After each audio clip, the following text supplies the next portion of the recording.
的磨砂分身来靠好。幽灵吸血刀。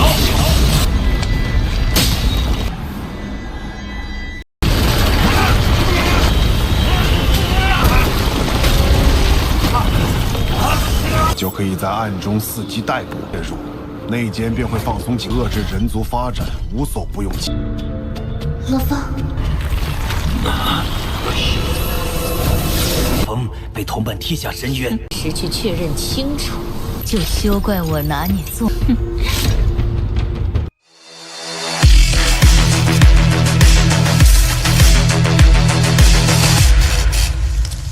Halo semuanya, selamat datang di Ruang Sinema. Bagaimana kabar kalian semua? Semoga selalu sehat dan baik-baik saja. Sesuai jadwal, jadi pada hari ini kita akan kembali melanjutkan series Donghua Penakluk Bintang episode terbaru. Yang mana ini adalah episode yang ke-152. Bagi yang mau bergabung dan series ini kita sudah sediakan playlistnya. Jadi kalian bisa dengan mudah mencari di mana episode awal dari series ini. Tapi sebelum kita mulai episode terbarunya, kita akan melihat dulu apa saja yang telah terjadi pada episode sebelumnya, tepatnya pada episode 151. Di minggu kemarin, Lo Feng dan yang lainnya telah memulai perjalanan ke Gunung Ajaib, yang mana di sini mereka langsung disambut oleh beberapa orang yang mengincar orang-orang dari perusahaan alam semesta maya. Tapi seberapa banyak pun mereka melakukan penyerangan, belum ada tanda-tanda kalau Lo Feng dan yang lainnya akan kesulitan. Di sini Lo Feng juga sempat bertemu dengan binatang hantu, penghuni asli dari Gunung Ajaib. Selain itu, Lo Feng juga tahu kalau di tempat ini memiliki sebuah rahasia. Sesaat kemudian beberapa orang telah datang kemari, yang mana mereka ini sangatlah berbahaya dan tujuannya adalah mencari Lo Feng dan yang lainnya. Sosok bernama Uki, seorang World Master bara api, mengetahui keberadaan dari Lo Feng. Sadar musuhnya sangatlah kuat, Lo Feng segera menggunakan tubuh klon Mosanya untuk bisa melarikan diri dari hadapannya. Namun dia sempat bingung karena di depan sana adalah sarang dari binatang hantu. Namun Lo Feng tetap memutuskan untuk lari ke sana. Dan sekarang kita akan melanjutkan episode terbarunya. Oh ya, kita minta maaf karena kemarin salah penyebutan ranah dari Uki. Padahal dia adalah seorang Horde Master atau penguasa sektor. Namun malah kita bilang penguasa domain. Jadi sekali lagi Mimin minta maaf ya. Di sini kita dibawa ke sebuah tempat yang merupakan kuil Senki. Ini bukanlah tempat sembarangan, melainkan markas dari Uki dan yang lainnya. Mereka langsung saja memberikan hormat kepada penguasa kuil yang mereka panggil sebagai Mo Yin Yuwo. Kita pun diperlihatkan dan sosoknya itu, yang mana dari segi body sangatlah mantap sekali, mau itu dari bawah ataupun dari atas. Ia pun menunjukkan sosok Lo Feng yang harus kelompok Uki habisi. Meskipun Lo Feng baru berada di ranah Universe tingkat 9, tapi dia memiliki Mo Yanfin. Kekuatannya jauh mengungguli manusia pada level yang sama. Akhirnya kita jadi tahu kalau inilah alasan mengapa Uki memburu Lo Feng.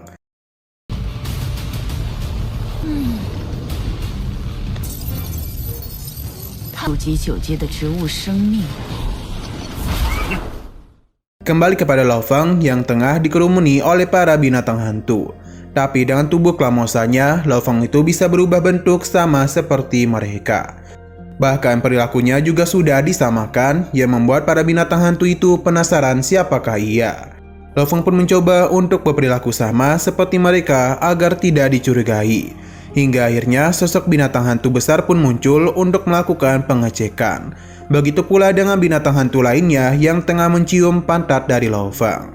Sesaat kemudian Uki kembali datang karena tidak mau melepaskan Lo Feng begitu saja. Namun dia datang di waktu yang tidak tepat, sebab binatang hantu besar berada tepat di hadapannya. Dan karena dia telah datang ke sarang mereka, maka tentu saja para binatang hantu akan melawannya. Pertarungan pun langsung saja terjadi di tempat tersebut, dan mereka tidak lama pedulikan kehadiran dari Lo Feng. Ini pun dimanfaatkan oleh Lo Feng untuk pergi secara perlahan-lahan. Untuk Uki sendiri tengah menjadi kejaran dari para binatang hantu. Meskipun dia adalah penguasa sektor, namun berhadapan dengan binatang hantu sebanyak itu, tentu saja bukanlah hal yang mudah. Maka karena itulah ia pun hanya bisa melarikan diri saja. Pada akhirnya dia pun berhasil lepas dari kejaran binatang hantu. Dia bersyukur tidak menjadi bulan-bulanan para binatang hantu.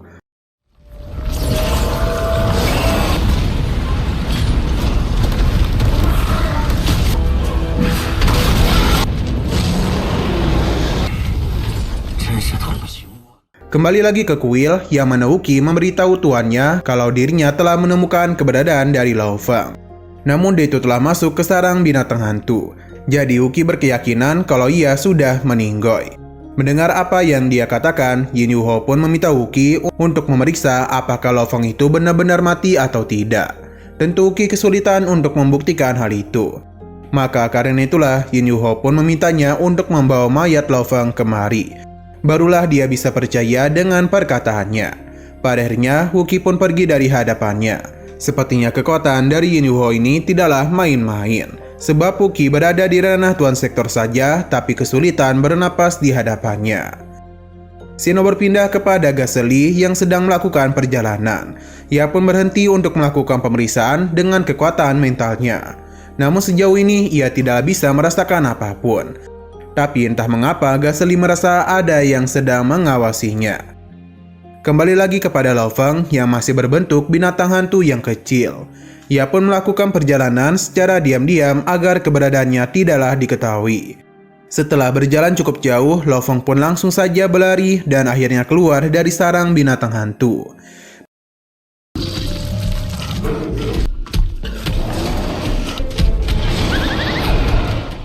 Babata memberitahu kalau Uki menjaga di ujung gua lain. Jika Lao Feng keluar, mungkin nyawanya akan dalam bahaya. Sebab kemungkinan besar sosok Uki itu telah menargetkan Lao Feng. Lao Feng merasa itu memang benar. Terlebih lagi kemungkinan besar kalau orang-orang ini berkaitan dengan hilangnya Bolan. Karena tujuan mereka kemari adalah untuk menemukan Bolan, maka Lao Feng akan mencoba mencari informasi dari mereka. Kembali kepada Gaseli yang sedang parno, sebab sejak tadi dia merasa telah diawasi. Dan benar saja seseorang pun muncul dan langsung melancarkan serangan kepadanya. Kemungkinan besar sosok ini sangatlah kuat, karena Gaseli sama sekali tidak berkutik di hadapannya. Di sisi lain, Lao Feng telah berada cukup jauh dari lokasi sebelumnya. Dan lokasi saat ini adalah titik koordinat hilangnya Bolan. Tapi sebelum Babata melakukan pemeriksaan, dia merasakan ada bahaya yang tidak diketahui berada di sekitaran tempat itu. Benar saja, seketika muncullah angin yang begitu kencang berusaha untuk menelan Lao Feng. Ini adalah pusaran aliran udara yang tercipta dari udara yang tipis. Tarikannya seakan-akan seperti monster tanduk emas yang sedang melahap. Lao Feng pun menggunakan Mo Yanfin untuk bisa menahan dirinya. Namun semua itu sepertinya sia-sia saja, sebab Mo Yanfin tidaklah terlalu kuat untuk menahan hal tersebut. Hingga akhirnya Lao Feng kembali menggunakan tubuh keramosanya untuk berubah menjadi sebuah senjata, agar bisa melarikan diri dari tarikan udara tersebut. Senjata Heaven Farbit Shuttle mampu menyesuaikan diri dengan udara di sekitarnya, jadi bukanlah hal yang sulit untuk bisa lepas dari tarikan udara.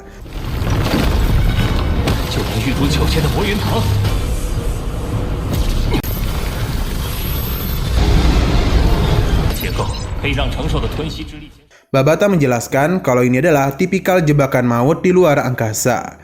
Saat dia mengikuti Huyanbo, mereka sudah beberapa kali menemukan jebakan luar angkasa, bahkan jauh lebih mengerikan dari apa yang Lao Feng alami. Sesuai namanya, jebakan ini muncul tanpa bisa mereka duga-duga. Sekalipun itu adalah makhluk abadi, namun jika mereka telah terperangkap, maka sudah jelas mereka akan dalam bahaya.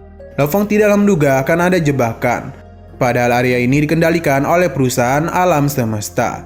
Lantas bagaimana bisa itu terjadi? Babata mengingatkan kalau ruang kosmik adalah awal dari evolusi alam semesta yang asli. Jadi sebab sesuatu yang aneh akan sulit untuk bisa memprediksinya. Apalagi kawasan gunung ajaib menyimpan begitu banyak rahasia. Penulis Piaoshu yang datang 100 juta tahun yang lalu bahkan harus meninggoy di gunung ajaib. Apa yang Babata katakan membuat Lao Feng terkejut. Dan tidak heran mengapa seniornya meninggoy di sini. Jadi Lao Feng harus berhati-hati lagi, terutama dengan jebakan maut di sini. Kemungkinan besar hal yang lebih buruk juga telah dialami oleh Bolan. Maka karena itulah Lao Feng harus melakukan pencarian lebih cepat lagi. Di tengah perjalanan itu, Lao Feng pun melihat sosok Gaseli. Jadi dia pun datang untuk menemuinya. Namun Gaseli hanya diam saja. Dan ketika Lao Feng menyentuh Gaseli, dia pun terjatuh tak berdaya. Bahkan terlihat kalau perutnya sudah dilubangi, yang menandakan kalau Gaseli sudah meninggoy. Babata mencoba untuk melakukan pemeriksaan dan mengetahui kalau kematiannya baru saja 1 jam yang lalu. Semua ini disebabkan oleh luka fatal yang ada di bagian dadanya dan tidak ditemukan trauma lain. Kemungkinan besar lawan yang sangat kuat atau Gasly diserang secara diam-diam. Hanya saja tokennya itu masih ada yang menandakan kalau pelakunya tidaklah menginginkan token tersebut. Lo Feng yakin ada sesuatu di sini. Dia sempat berpikiran kalau pelakunya adalah penguasa sektor sebelumnya. Babata tidaklah bisa melihat ada jejak pelaku di sini. Sepertinya pelaku itu bertindak dengan sangat rapi. Lo Feng pun gunakan kekuatannya untuk mendeteksi area sekitar. Siapa tahu pelakunya masih ada di sini. 令牌还在，有没有找到与凶手有关的小号？之前那名戒指。 Sampai akhirnya Lo Feng menemukan sesuatu, yang mana itu pun segera diambil alih oleh Babata. Sepertinya itu adalah chip AI yang dimiliki oleh perusahaan alam semesta maya. Kemungkinan besar ada data penting yang telah disimpan oleh Gasly. Jadi karena itulah Babata akan mencoba untuk membukanya.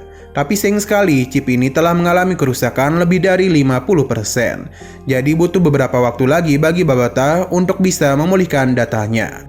Lo Feng paham, dan meskipun dia tidak begitu dekat dengan Gasly, namun kematian itu harus dirinya selidiki. Karena bagaimanapun mereka sama-sama adalah anggota perusahaan alam semesta maya.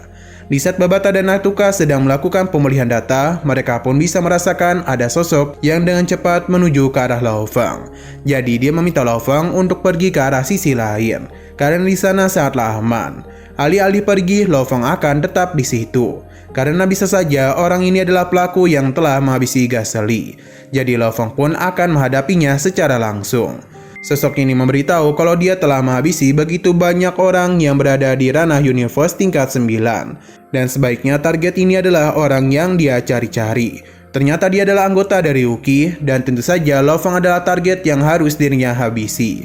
Pada akhirnya pertarungan pun terjadi di antara mereka berdua. Dalam pertarungan ini, Lo Feng tidaklah tahu bagaimana bisa pria itu mengetahui namanya. Terlebih lagi lawannya berada di ranah Domain Master tingkat 9. Jadi Lo Feng itu kembali menggunakan tubuh Klamosa untuk bisa bersaing dengannya. Sadar kalau Lo Feng saat berbahaya, dia pun berencana untuk pergi.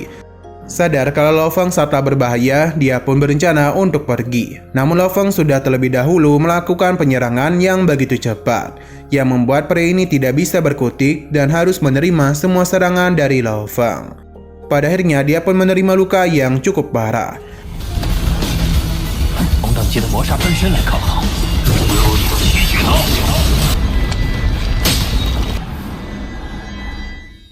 Lo Feng bertanya kepadanya mengapa dia itu sangat ingin menghabisi dirinya dan juga mengenalinya.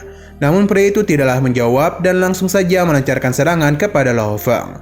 Tapi dia itu berusaha untuk pergi dan Lo Feng tidak akan membiarkan hal tersebut. Dengan Mo Yanfin, Lo Feng bisa melakukan pengejaran dengan begitu cepat.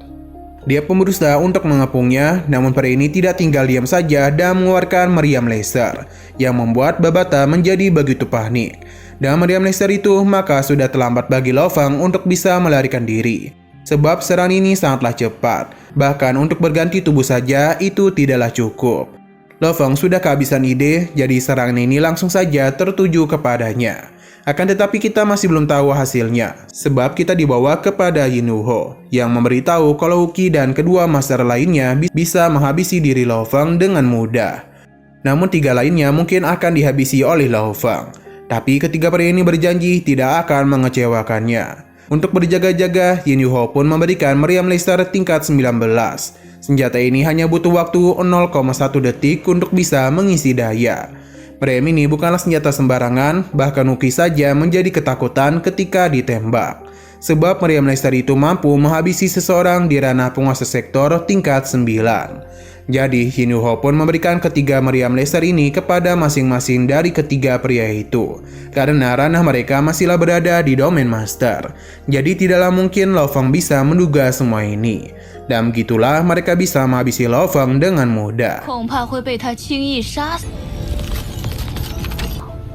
能量够射击这3把镭射即可以击杀界主9是域主级武者。Jin Yuho pun meminta untuk tidak dikecewakan, karena jika tidak dialah yang akan menghabisi nyawa mereka. Hanya dengan menatap matanya saja mereka sudah tahu kalau Jin Yuho bisa menghabisi mereka dalam sekejap. Jadi mereka pun akan memenuhi harapan dari Jin Yuho. Kembali kepada Lo Fang yang telah berhasil menahan serangan meriam laser dengan pesawat klan otomat yang dia miliki. Dengan pertahanan pesawat ini masihlah bisa menahan serangan meriam laser tersebut. Tapi tubuh manusianya tidaklah mampu menahan dorongan sekencang itu. Jadi Lo Fang pun mengeluarkan tubuh klan Mosa dengan ukuran super besar demi bisa menahan kapal klan otomat. Bahkan Mo Yanping dia keluarkan dan juga kekuatan monster tanduk emas juga Lo Fang gunakan. Karena serangan dari meriam laser sangatlah berat, bahkan berhasil mementalkan Lo Fang dalam jarak yang begitu jauh.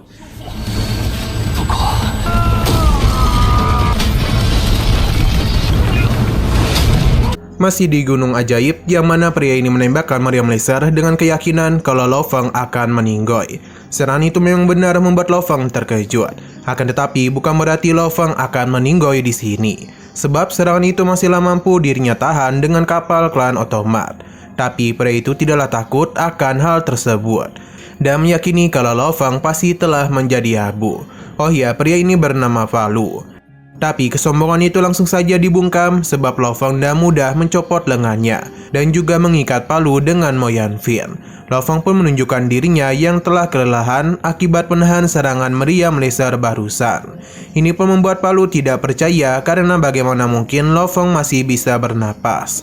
Di sini Lo Fang mengambil cincinnya dan melihat ada begitu banyak token yang Palu dapatkan. Berarti dia itu telah menghabisi begitu banyak orang. Lo Fang menggunakan kekuatannya untuk mencari tahu siapa yang sebenarnya meminta Palu menghabisi dirinya.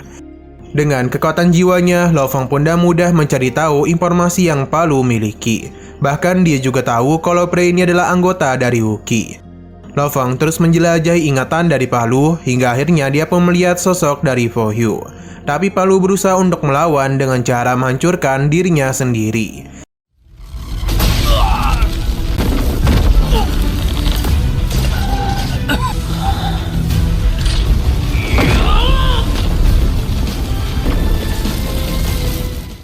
Sayang sekali kematian Palu membuat Lo Fang tidaklah tahu siapa musuhnya. Namun dia berhasil mendapatkan meriam laser yang sebelumnya dia gunakan. Senjata ini sangatlah kuat, bahkan mungkin inilah alasan mengapa Bolan kalah. Lo Fang sungguh penasaran apa yang telah terjadi saat ini, karena sudah 2 kali dirinya diserang seperti itu, dan target mereka adalah sama, yakni menghabisi dirinya. Lo Fang pun penasaran siapakah sosok yang berdiri di singgasana itu. Di sisi lain, tepatnya kepada Master Jujian. Mereka tidak bisa mengawasi pergerakan Lo Fang dan yang lainnya karena gangguan dari suara Gunung Ajaib. Turian penasaran mengapa perusahaan tidak mengirimkan sosok yang lebih kuat dalam misi ini. Karena bagaimanapun Lo Fang dan yang lainnya masihlah muda dan minim pengalaman. Alasan Jujian melakukan hal itu adalah untuk mengasah kemampuan para murid secara langsung. Selain itu, dia tahu kalau Bolan menghilang pasti memiliki alasan tertentu. Jadi dia merasa alasan dia mengirim Lo Fang dan yang lainnya ke Gunung Ajaib adalah pilihan yang tepat. Kembali kepada Lo Fang yang masih meratapi nasib dari Gasely.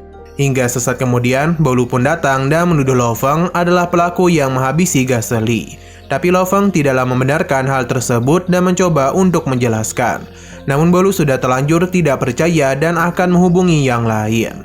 Tapi karena tidak ada sinyal di sini, jadi dia pun memilih untuk menjaga jarak dengannya. Lo Fang terus mencoba untuk menjelaskan kalau kematian Gasely kemungkinan berasal dari racun. Bolu terus meminta Lo Fang untuk mundur agar dia bisa mengecek sendiri kondisi dari Gasely. Lo Fang memintanya untuk melihat bekas serangan pada Gasely, yang tentu saja dia tidak akan bisa membentuk pola serangan tersebut. Bolu mengakui kalau senjata Lo Fang tidak bisa membentuk lubang seperti ini. Tapi bagaimana bisa Lo Fang terluka? Yang tentu saja ini disebabkan oleh pertarungan dia sebelumnya. Lo Fang pun menjelaskan semuanya dan juga pertarungan dia dengan Master Domain. Selain itu, kekuatan Gasely tidaklah mungkin bisa melukai jiwanya. Jadi untuk apa juga Lo Fang melakukan semua itu? Untuk sementara, Bolu akan mempercayai perkataannya. Lo Fang memberitahu kalau ada sekitar 6 orang yang datang untuk melakukan penyerangan, yang kemungkinan salah satu dari mereka yang menghabisi Gasely. Bolu percaya dan mungkin orang-orang itu akan memburu mereka. Lo Feng pun meminta untuk menjaga diri dengan baik selama melakukan pencarian kepada Bolan. Bolu paham dan dirinya pun menyimpan jasad Gasely ke dalam cincin penyimpanannya. Lo Feng sudah tahu mengenai identitas dari Bolu yang adalah seorang yatim piatu dari kerajaan alam semesta Nanhu. Dia mengandalkan kekuatannya sendiri untuk menjadi lebih kuat. Berkat bakat dan juga kerja kerasnya lah, Bolu telah berhasil masuk ke wilayah inti dengan mudah, tanpa mendapatkan satu masalah pun dari lawannya. Lo Feng menanyakan mengenai chip Gasely yang tengah Babata periksa. Tidak butuh waktu lama bagi Babata untuk melakukan pemulihan, jadi Lo Feng dan juga Bolu akan pergi bersama dulu. 好，从天地空域杀进，他是南湖宇宙国的孤。谢谢。他们很可能想趁我们单独的柔和了。 Scene kembali kepada Master Jujian yang tiba-tiba membahas mengenai serangga Zerg. Karena demi perkembangan mereka, para serangga itu seringkali melakukan pembunuhan terhadap para manusia jenius. Tapi asal-usul dari para serangga Zerg ini masihlah misterius dan jarang dibuka. Kembali kepada Lo Feng yang akhirnya bisa melihat isi chip milik Gasely. Hal itu disadari oleh Bolu, dan dia pun melihat Lo Feng yang menyaksikan kejadian pada Gasely. Tapi kita malah dibawa kepada Truyan yang memberitahu kalau Lo Feng telah menemukan tanda Zerg pada misi di Sungai Darah. Kemungkinan besar kalau itu simbol telah dibawa oleh orang luar. Karena bagaimanapun orang-orang Sungai Darah tidak akan bisa meninggalkan planet mereka. Dan satu-satunya yang bisa memasuki tempat itu dengan mudah adalah para jenius perusahaan alam semesta. Sinyal kembali menghilang yang membuat mereka tidak bisa menyaksikan apa yang terjadi di Gunung Ajaib. Master Jujian sepertinya mulai merasa ada yang aneh. Dan ini bertepatan ketika Lo Feng tahu kalau pembunuh dari Gasely adalah Bolu. Dia langsung saja menyerang Lo Feng. Serangannya pun telah melukai diri Lo Feng, dan mungkin ini adalah pertarungan yang menyulitkan dirinya. Karena bagaimanapun kondisi Lo Feng belumlah pulih setelah melakukan pertarungan sebelumnya. Lo Feng tidaklah menyangka Bolu merupakan pelaku yang menghabisi Gasely. Melihat dia ingin pergi, Lo Feng pun berusaha untuk mengejarnya. Namun sesuatu telah terjadi di bawah pijakan Lo Feng yang ternyata itu adalah jebakan alam semesta. Dan jauh lebih mengerikan dari yang sebelumnya Lo Feng alami. Alhasil angin yang begitu deras pun berusaha untuk menelan Lo Feng. Tapi Lo Feng tidaklah mau menyerah dan mencoba untuk melawan. Akan tapi Babata sudah memberitahu kalau ini jauh lebih kuat dibandingkan sebelumnya. Maka Lo Feng tidaklah mampu bertahan dan harus terseret ke dalam angin yang begitu deras. Mo Yanpin mulai Lo Feng keluarkan agar bisa menahan tubuhnya. Namun ini tidak bisa berbuat terlalu banyak karena bebatuan yang juga ikut terhisap malah mengenai Lo Feng dan membuatnya terluka.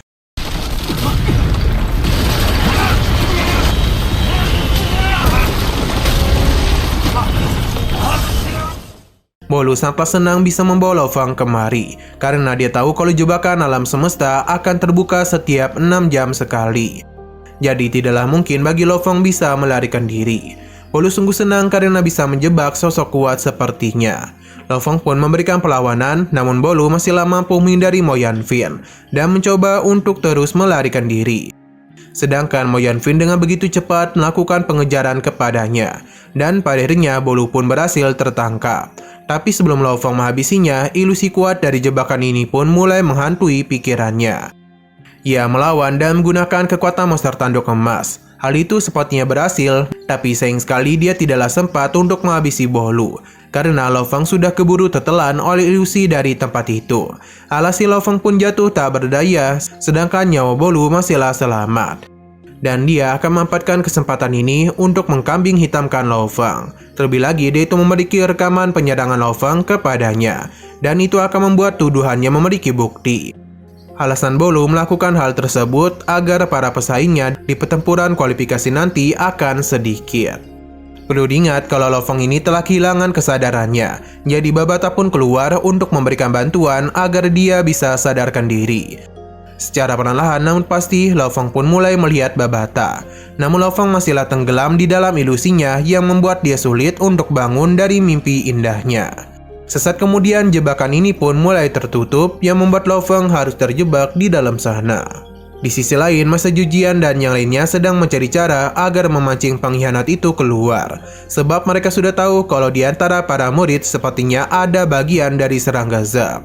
Mereka harus secepat mungkin mencari tahu sosok tersebut, karena jika tidak, maka informasi mereka akan semakin banyak diketahui. Nah, kemungkinan besar Master Jujian telah mengutus seseorang agar tahu siapa dalangnya. Untuk Lo Feng sendiri masihlah belum sadarkan diri. Sosok Sushin pun muncul untuk membangunkan suaminya, karena dia ini sudah cukup untuk beristirahat. Pada akhirnya Lo Feng pun bangun dan melihat Babata dengan sayap kecilnya berusaha untuk mengangkat dirinya. Tapi sayang sekali sepertinya mereka sudah terlambat, karena bagaimanapun jebakan alam semesta sudah tertutup. Dan kini Lo Feng hanya terus terhisap ke dalam sebuah lubang hitam. 就可以在暗中伺机逮捕介入，内奸便会放松警遏制人族发展，无所不用其。罗峰， Lo Feng kembali menggunakan tubuh Klamosa demi berubah ke bentuk senjata bor. Rencananya sepertinya memang terlihat akan berhasil. Namun lubang hitam ini terus saja meningkatkan penarikannya yang membuat Lo Feng cukup kesulitan untuk bisa bertahan. Bahkan seiring berjalannya waktu, pergerakan Lo Feng pun mulai melambat dan bahkan menghentikan bornya. Tapi Lo Feng masihlah memiliki satu cara, yakni berubah menjadi batu berukuran sangat besar. Bahkan jauh lebih besar dibandingkan bola hitam itu, supaya pusarannya pun berhenti. Namun semua itu hanya menghentikannya dalam beberapa saat saja. Setelah itu Lo Feng pun kembali lagi tertarik. Meskipun Lo Feng sudah menggunakan tubuh Klamosanya, namun jebakan ini jauh lebih kuat dari apa yang dirinya kira. Dan akhirnya Lo Feng pun berubah bentuk menjadi monster tanduk emas. Tapi kekuatan binatang ini saja tidaklah cukup kuat untuk melawan tarikan tersebut. Karena sudah seperti ini, Lo Feng pun akan bertaruh apakah dirinya bisa menghancurkan hal tersebut dengan tubuh monster tanduk emas. Babata menjadi begitu panik karena bisa saja mereka itu meninggoy. Tapi sebelum itu kita pun diperlihatkan kepada Uki yang datang kepada Fohyu untuk memberitahu kalau dia melihat rekan Lo Feng yang telah menendangnya masuk ke dalam jebakan alam semesta. Jadi kemungkinan besar Lo Feng itu akan mati di sana. Uki bahkan memperlihatkan kejadian tersebut agar perkataannya bisa dipercayai. Melihat hal tersebut membuat Wahyu menjadi begitu kesal karena Bolu bertindak tanpa izinnya, yang kemungkinan besar dia itu adalah utusan dari Pohyu. Dia menjelaskan kalau Bolu juga menjalani misi yang sama dengan Wuki. Dia jugalah yang memanfaatkan kesempatan untuk bisa menyerang Bolan secara diam-diam. Tapi saat ini perusahaan alam semesta telah mencurigainya. Nah, ternyata saat ini Bolan masihlah belum mereka temukan. Padahal Wuki dan timnya telah memperluas area pencarian. Pohyu pun meminta mereka untuk terus melakukan hal tersebut. Selain itu, kematian Lo Feng juga harus Wuki pastikan sendiri. Wuki paham dan dia pun mulai pergi. Sedangkan Pohyu berjanji kalau Bolu itu akan dia jadikan sebagai pion karena telah berani bertindak di luar perintahnya. 被同伴踢下深渊， 时去确认清楚，就休怪我拿你做。 Kembali kepada Lo Feng yang terus terjun bebas ke bawah sana, yang mana Lo Feng tidak niatan untuk berhenti sampai di situ saja. Hingga akhirnya kita pun diperlihatkan kalau di dalam sana terdapat sebuah tempat yang cukup misterius. Tapi Babata sudah keburu takut. Dia pun meminta Lo Feng untuk menghentikan tindakannya. Tapi Lo Feng tetaplah melakukan hal tersebut dan kali ini dirinya pun berubah menjadi binatang hantu. Karena bagaimanapun makhluk ini tidaklah bisa mati meskipun tubuhnya hancur. Dengan kemampuan dari tubuh Klamosa, maka bisa membantu Lo Feng melakukan peniruan sampai bisa meniru kehebatan dari sosok binatang hantu. Benar saja, tubuh Lo Feng yang tadi sudah terpecah kemana-mana kini kembali menyatu. Namun masalah belumlah selesai karena hancurnya tempat itu kembali menarik Lo Feng jatuh lebih dalam. Ini pun membuat Lo Feng tidak punya pilihan lain selain masuk ke dalam tempat tersebut. Shino berpindah kepada Wuka yang mana dia sedang melakukan pelacakan kepada jejak Bolan. Namun kemanapun dia pergi, Wuka tidak kunjung menemukannya. Hingga Wuka pun menyadari kalau ada seseorang yang telah mengikuti dirinya. Dan kemungkinan besar itu adalah Bolu. Tapi untung saja yang datang kemari adalah Rongjun. Dia kemari untuk memberitahu kalau dirinya tidaklah bisa menghubungi Lo Feng. Saat kemudian mereka pun dikejutkan oleh kedatangan dari Bolu tepat di hadapan mereka. Sayang sekali lagi seru-serunya, episodenya pun harus bersambung dulu.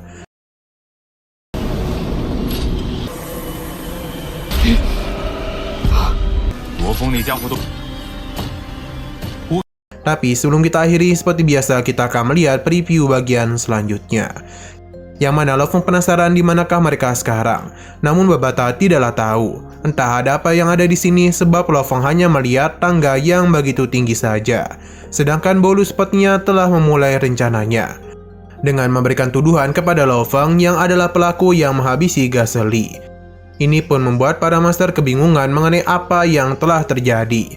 Sedangkan Rong Jun sepertinya sudah tahu ada yang tidak beres kepada Bolu. Untuk Bolan sendiri akhirnya diperlihatkan, namun kondisinya tidaklah baik-baik saja.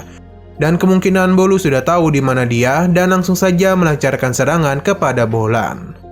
Oke, sekian dulu pada video kali ini. Untuk video selanjutnya akan segera hadir. Jadi bagi kalian yang ingin mengikuti series ini, langsung saja klik subscribe dan aktifkan loncengnya. Terima kasih yang sudah menonton video sampai habis. Jika kalian suka pada video ini, klik like dan share ke teman-teman kalian tentang channel ini. Dan ditunggu aja kelanjutannya. Oke, sampai jumpa di video selanjutnya.